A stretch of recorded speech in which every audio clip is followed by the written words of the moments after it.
ইতিমধ্যে চাৰিওফালে ভোগালীৰ উখল মাখল, পথাৰবোৰ ভেলা ঘৰতে কিটকিটাই আছে আৰু অন্যফালে ঢেঁকীৰ কুমকুমনি।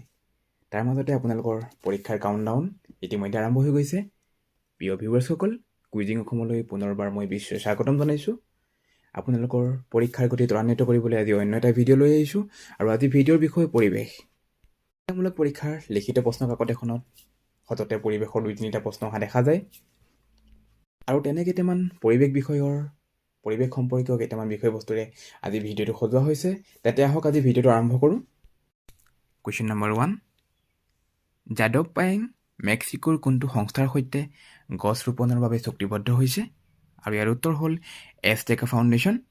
যাদৱ পায়েঙে মেক্সিকোত গছ ৰোপণত সহযোগিতা কৰিবলৈ ফাউণ্ডেশ্যন এছটেকাৰ সৈতে এক চুক্তি স্বাক্ষৰ কৰিছে, যাৰ লক্ষ্য হৈছে উত্তৰ আমেৰিকাত 7 নিযুত গছ ৰোপণ কৰা। আৰু তেখেতে অসমৰ পৰা 2টা গছৰ প্ৰজাতি তাত ৰুবলৈ নিব, আৰু সেইকেইটা হ'ল নাৰিকল পুলি আৰু তামোলৰ পুলি। লগতে এইখিনিতে উল্লেখ কৰিব লাগিব যাদৱ পায়েঙলৈ কেইবাটাও সন্মান ইতিমধ্যে আগবঢ়োৱা হৈছে। তাৰ ভিতৰত 2012 চনত জৱাহৰলাল নেহৰু বিশ্ববিদ্যালয় ফৰেষ্টমেন অফ ইণ্ডিয়া, 2015 চনত ভাৰত চৰকাৰে পদ্মশ্ৰী, 2020 চনত Commonwealth point of light award আৰু গ্ৰীণ এম্বেচাডৰ অফ অইল 2021 তেওঁলৈ আগবঢ়োৱা হৈছে। আৰু লগতে তেওঁ ইতিমধ্যে বিশ্ববিদ্যালয়ৰ পৰা সন্মানীয় ডক্টৰেট ডিগ্ৰীও লাভ কৰিছে। এইবাৰ আগবাঢ়িছোঁ পৰৱৰ্তী প্ৰশ্নলৈ। কুৱেশ্যন নম্বৰ 2, পূৰ্ণিমা দেৱী বৰ্মন কোনবিধ প্ৰাণী সংৰক্ষণৰ সৈতে জড়িত? আৰু ইয়াৰ উত্তৰ হৈছে হাড়গিলা। পূৰ্ণিমা দেৱী বৰ্মনে হাড়গিলা আৰ্মি নামেৰে এক মহিলা দল গঠন কৰি হাড়গিলাৰ সংৰক্ষণ আৰু জনসচেতনতাৰ কাৰণে কাম কৰিছে। ইতিমধ্যে তেওঁলৈ বহুতো পৰিৱেশ সম্পৰ্কীয় সন্মানো আহিছে। এইবাৰ আগবাঢ়িছোঁ তৃতীয় প্ৰশ্নলৈ। কুৱেশ্যন নম্বৰ 3, উত্তৰ পূবৰ আমাজন বুলি কাক কোৱা হয়? আৰু ইয়াৰ উত্তৰ হৈছে দিহিং পাটকাই। দিহিং পাটকাইক 2004 চনত অভয়াৰণ্য আৰু 2021 চনত ৰাষ্ট্ৰীয় উদ্যানৰ স্বীকৃতি প্ৰদান কৰা হয়। এইখন অসমৰ 7মখন ৰাষ্ট্ৰীয় উদ্যান। এই ৰাষ্ট্ৰীয় উদ্যানখন ইম্পৰ্টেণ্ট বাৰ্ড এৰিয়া ছাইটৰ অন্তৰ্ভুক্ত। দিহিং পাটকাই হুলুং, ঔটেঙা, ব্ৰহ্মথুৰি, হাতী আৰু দেওহাঁহৰ কাৰণে বিখ্যাত। 2002 চনত প্ৰথমবাৰলৈ অনুষ্ঠিত হোৱা দিহিং পাটকাই উৎসৱৰ মুখ্য অতিথি হিচাপে তেতিয়াৰ ৰাষ্ট্ৰপতি APJ আব্দুল কালামে অংশগ্ৰহণ কৰিছিলে। প্ৰিয় ভিউৱাৰ্ছসকল, নিত্য নতুন তথ্য অগতানুগতিক সংযোজনে কুইজিং অসমে আপোনালোকলৈ ভিডিঅ'সমূহ আগবঢ়ায়।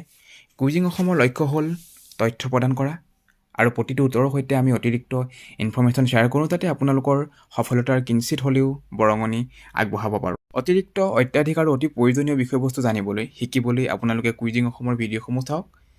আমি প্ৰতিটো ভিডিঅ'তে বিষয়ৰ সৈতে সংগতি থকা অতিৰিক্ত নতুন তথ্য দিবলৈ চেষ্টা কৰোঁ, যাতে আপোনালোক উপকৃত হয় আৰু আপোনালোকৰ পৰিশ্ৰম কিছু লাঘৱ হয়। অনুৰোধ, যিসকলে এতিয়াও চেনেলটো ছাবস্ক্ৰাইব কৰা নাই তেওঁলোকে অনুগ্ৰহ কৰি চেনেলটো ছাবস্ক্ৰাইব কৰিব, লাইক কৰিব আৰু শ্বেয়াৰ কৰিব। লগতে পূৰ্বৰ ভিডিঅ'ৰ লিংকসমূহ ডেছক্ৰিপশ্যন বক্সত শ্বেয়াৰ কৰা আছে।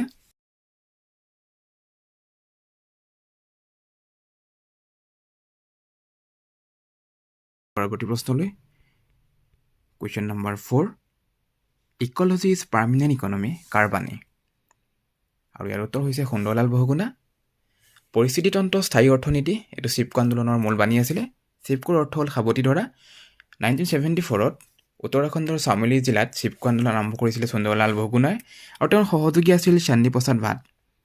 1980 চনত তেওঁ এণ্টি তেহৰী ডাম মুভমেণ্ট আৰম্ভ কৰিছিলে ভাগীৰথী নদীৰ সুৰক্ষাৰ কাৰণে। আৰু এই চিপকো আন্দোলনটো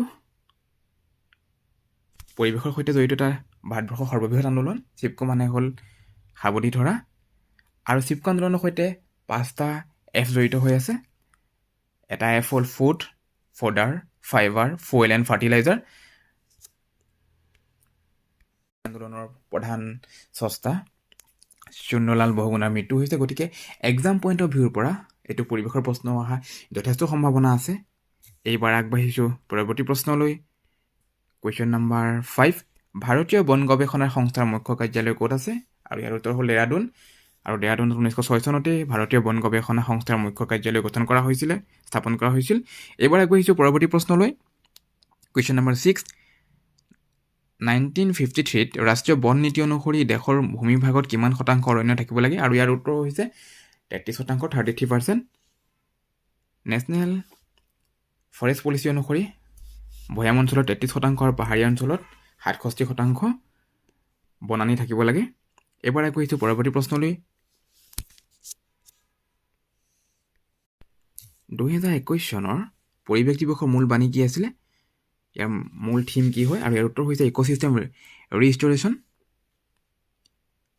আৰু ৱৰ্ল্ড এনভাইৰনমেণ্ট ডে প্ৰথম 1972 চনৰ ইউনাইটেড নেশ্যনৰ ষ্টকহোমত এখন কনফাৰেন্স হৈছিলে আৰু তাতে পৰিৱেশ দিৱস পতাৰ সিদ্ধান্ত গ্ৰহণ কৰা হয় আৰু 1974 প্ৰথমখন পৰিৱেশ দিৱস পালন কৰা হৈছিলে প্ৰথমবাৰ পৰিৱেশ দিৱসখন পালন কৰা হৈছিলে আৰু তাৰ থিম আছিলে অনলি ওৱান আৰ্থ আৰু সেইবাৰ পৰিৱেশ দিৱস পতা চহৰখন আছিলে স্পাৰ্কেন চহৰ আমেৰিকাৰ আৰু 2021 চনৰ পৰিৱেশ দিৱস পতা হোষ্ট চিটিখন আছিল দেশখন আছিল পাকিস্তান এইবাৰ আগবাঢ়িছোঁ পৰৱৰ্তী প্ৰশ্নলৈ কুৱেশ্যন নম্বৰ 8 অসমৰ কোনখন জলাভূমি ৰামচৰ তালিকাভুক্ত আৰু ইয়াৰ উত্তৰ হৈছে দীপৰ বিল আৰ্দ্ৰভূমিৰ গুৰুত্ব আৰু সংৰক্ষণ কৰাৰ কাৰণে ৰামচৰত এক আন্তঃৰাষ্ট্ৰীয় আলোচনা সত্ৰ হৈছিল 1971 চনত য'ত আৰ্দ্ৰভূমিৰ সংৰক্ষণ আৰু বহনক্ষম ব্যৱহাৰৰ বাবে এক আন্তৰ্জাতিক চুক্তি স্বাক্ষৰিত হৈছিল এই সন্মিলনক ইৰাণৰ ৰামচৰ চহৰৰ নামেৰে নামাংকিত কৰা হৈছে আৰু 2012 চনত দীপৰ বিলক ৰামচৰ ছাইডে অসমৰ আৰ্দ্ৰভূমি হিচাপে ঘোষণা কৰিছিলে আৰু এইখিনিতে উল্লেখ কৰিব লাগিব ভাৰতবৰ্ষৰ প্ৰথমটো ৰামচৰ ছাইট হ'ল চিলিকা হ্ৰদ 1981 চনত ৰামচৰে ঘোষণা কৰিছিল আৰু চিলিকা হ্ৰদ উৰিষ্যাত অৱস্থিত আৰু ভাৰতবৰ্ষৰ সৰ্ববৃহৎ ৰামচৰ ছাইটটো হ'ল সুন্দৰবন পশ্চিমবংগত অৱস্থিত আৰু ভাৰতবৰ্ষৰ আটাইতকৈ কনিষ্ঠতম ৰামচৰ ছাইট হ'ল ৰেণুকা হ্ৰদ এবাৰ আগবাঢ়িছোঁ পৰৱৰ্তী প্ৰশ্নলৈ কুৱেশ্যন নম্বৰ 9 অসমৰ কিমানখন জিলা বৰ্ষাৰণ্য অঞ্চলৰ অন্তৰ্গত আৰু ইয়াৰ উত্তৰ হৈছে 3খন জিলা ডিব্ৰুগড় তিনিচুকীয়া আৰু চৰাইদেউ জিলা বৰ্ষাৰণ্য অঞ্চলৰ অন্তৰ্গত এবাৰ আগবাঢ়িছোঁ আজি ভিডিঅ'ৰ শেষৰটো প্ৰশ্নলৈ লাষ্ট কুৱেশ্যন নম্বৰ 10 অসমৰ ৰাজ্যিক জলচৰ প্ৰাণীবিধৰ নাম কি আৰু ইয়াৰ উত্তৰ হৈছে শিহু 2008 চনৰ 5 জুন অৰ্থাৎ পৰিৱেশ দিৱসৰ দিনা শিহুক অসমৰ ৰাজ্যিক জলচৰ প্ৰাণী ঘোষণা কৰা হৈছিল আৰু অসমৰ সৰ্বাধিক শিহু পোৱা নৈখন হ'ল কুলসী নৈ দক্ষিণ কামৰূপত অৱস্থিত আৰু এইখিনিতে উল্লেখ কৰিব লাগিব 2020 চনত কেন্দ্ৰীয় চৰকাৰে শিশু সংৰক্ষণৰ কাৰণে প্ৰজেক্ট ডলফিন গ্ৰহণ কৰিছিলে ইতিমধ্যে ভাৰতবৰ্ষত কেইবাটাও বন্যপ্ৰাণী সংৰক্ষণৰ কাৰণে প্ৰকল্প গ্ৰহণ কৰা হৈছে সেইসমূহ হ'ল project tiger 1973 project crocodile 1975 project elephant 1972 project dolphin 2020 project lion 2020 অৰ্থাৎ ভাৰতবৰ্ষত 2020 চনত দুটা প্ৰাণীৰ কাৰণে প্ৰজেক্ট গ্ৰহণ কৰা হৈছিল আৰু সেইকেইটা হ'ল ডলফিন আৰু লায়ন আৰু আপোনালোকে যদি বিচাৰে মই এই গোটেই প্ৰজেক্টকেইটাৰ ওপৰত এটা ভিডিঅ' লৈ আহিব পাৰোঁ আৰু ইতিমধ্যে শিশুৰ সংৰক্ষণৰ কাৰণে এটা গৱেষণা সংস্থা গঠন কৰা হৈছে আৰু সেইটো হ'ল আৰু সেই গৱেষণা সংস্থাটো বিহাৰৰ ৰাজধানী পাটনাত অৱস্থিত প্ৰিয় ভিউৱাৰ্ছসকল যোৱাবাৰৰ প্ৰেক্টিছ কুৱেশ্যনটো আছিলে কোনখন ঠাইক লেণ্ড অফ পাইনএপল বুলি কোৱা হয় আৰু ইয়াৰ উত্তৰ হ'ল লক্ষীপুৰ কাছাৰ তাৰ পৰা ইতিমধ্যে ডুবাইলৈ মাটিকঁঠাল ৰপ্তানি কৰা হৈছে আৰু আজিৰ প্ৰশ্ন অসমৰ প্ৰথমটো ব্যাঘ্ৰ প্ৰকল্পৰ নাম কি আৰু আপোনালোকৰ উত্তৰসমূহ কমেণ্ট ছেকশ্যনত জনাব পাৰিব আৰু আপোনালোকৰ উত্তৰৰ বাবে অপেক্ষা কৰিম প্ৰিয় ভিউৱাৰ্ছসকল জনা আৰু জনোৱাৰ এক নিৰ্ভৰযোগ্য নাম কুইজিং অসম আপোনালোকে চাই থাকিব কুইজিং অসমৰ নতুন ভিডিঅ'সমূহ লগতে আপোনালোকৰ অনাগত পৰীক্ষাসমূহৰ বাবে জোৰদাৰ প্ৰচেষ্টা অব্যাহত ৰাখক আপোনালোকৰ জীৱনৰ এক নতুন গতি দিব সমাজত এক নতুন পৰিচয় দিব আশা কৰিছোঁ আপোনালোকে আপোনালোকৰ প্ৰস্তুতি অব্যাহত ৰাখক সদব্যৱহাৰ কৰি আপোনালোকে পৰিশ্ৰম কৰক লগতে অধ্যয়ন কৰক ভালকৈ অনুশীলন কৰক আশা ৰাখিছোঁ আপোনালোকে সফলতা লাভ কৰিব তেন্তে আজিলৈ আহোঁ পুনৰ নতুন ভিডিঅ' লগ পাম জীৱন জিন্দাবাদ জয়